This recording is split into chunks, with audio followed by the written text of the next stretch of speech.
super töö minu arust. On kogu see formaat olnud väga lahe, ehk et mul on võrdluseks tuua see aeg, kui me tegime loenguid, oli lihtsalt vestlus loengusaalis ning nüüd vaadates seda häkatoni, siis mulle tundub, et see formaat on läinud oluliselt paremaks. Tudengite, see osa, mida sa küsisid, on läinud nii palju paremaks võrreldes eilsega, kus nad alustasid ja kus nad on praegu, pluss need mõtted, mis veel enne lõpuesitlusi teevad, et see on silmaga nähtav ja nagu sisuliselt tunnetatav. Väga ägedad noored, väga ägedad mõtted on, mis ma olen kuulnud.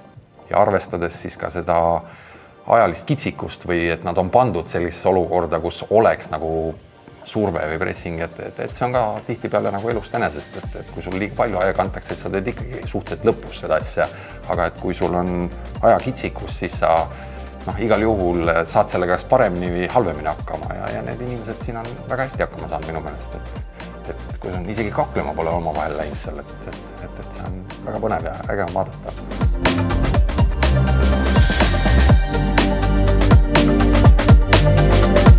Kõigi audiitorturu tipptegijate osalemine on ju oluline, sellepärast, et on nii palju seda, mida jagada ja kogemusi ning riskijuhtimise osas, eriti Sulevi kogemus oleks kurb, kui see oleks jäänud häkatonist välja. Mina olen siin võib vist nii öelda, et maastikuluuret tegemas, et mõnda aega on ikkagi vahetu kontakt ülikooli ja üliõpilastega puudulik olnud või katkendlik.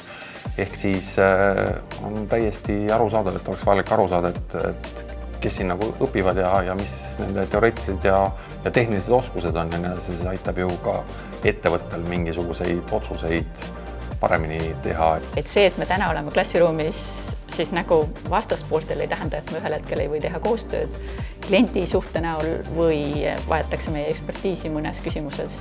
Siin on nii palju erinevaid tahkusi.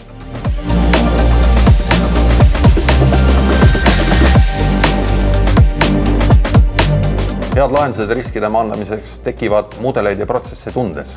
Head lahendused riskide maandamiseks tekivad koostöös.